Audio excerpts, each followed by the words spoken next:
Do you ever wonder why you can find the goldfish in so many places? Or why they're the first choice of pet for so many people? How did this relationship between the goldfish and people get started in the first place? Well, if these questions have piqued your interest to go diving into the past, then stay tuned for this episode of Thoughts from the Deep.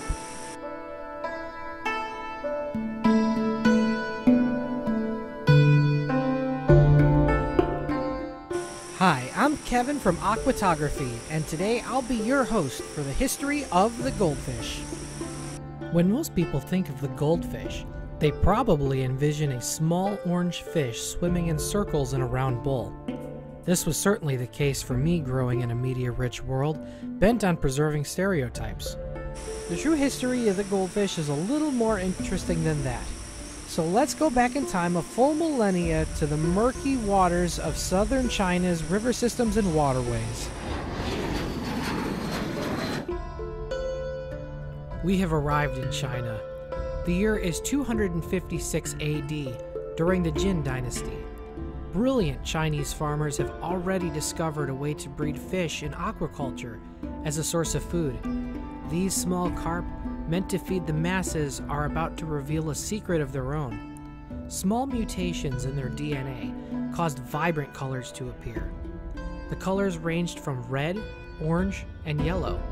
The farmers took notice, but it wouldn't be until the Tang dynasty, which started in 618, for the fish to become recognized for its brilliant colors and not just food.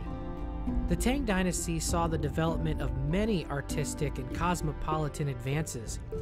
Some of the first ornamental ponds were created during the Tang dynasty, where these fish were placed and became living works of art. The most exceptional fish were placed in small bowls as a decoration for social gatherings. This was the earliest known use of the fish bowl. Unlike today, where many see it fit to leave their fish in a bowl as a permanent enclosure, the bowls used in China were only temporary, and the fish were returned to the ponds after the social gatherings concluded. By the time of the Song dynasty in 960, the goldfish had already made huge strides towards becoming solely an ornamental fish. In 1162, the Empress Wu declared that those whom were not of royal blood be forbidden from keeping goldfish that were yellow in color. This was because yellow was the color that represented the royal family.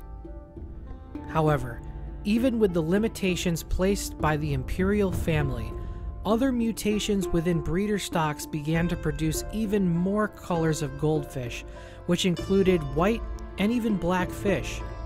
Even the shapes of the goldfish began to change. Around the 1600s, what was once a humble source of food was being shipped all across the world to places as far as Western Europe and Japan. Japan produced new varieties of their own, such as the Ryukin goldfish.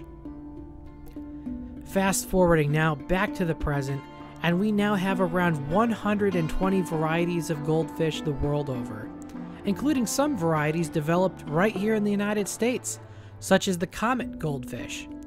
It's worth mentioning that in China, the goldfish is still considered a status of wealth and good fortune. This might be a result of the word for wealth and the word for fish being incredibly similar, sort of like a pun. Well, I hope you enjoyed this episode of Thoughts from the Deep. If you did, be sure to hit that like and subscribe button, as that like and subscribe really helps this channel to grow. Once again, I'm Kevin from Aquatography, and I'll see you on the next episode of Thoughts from the Deep.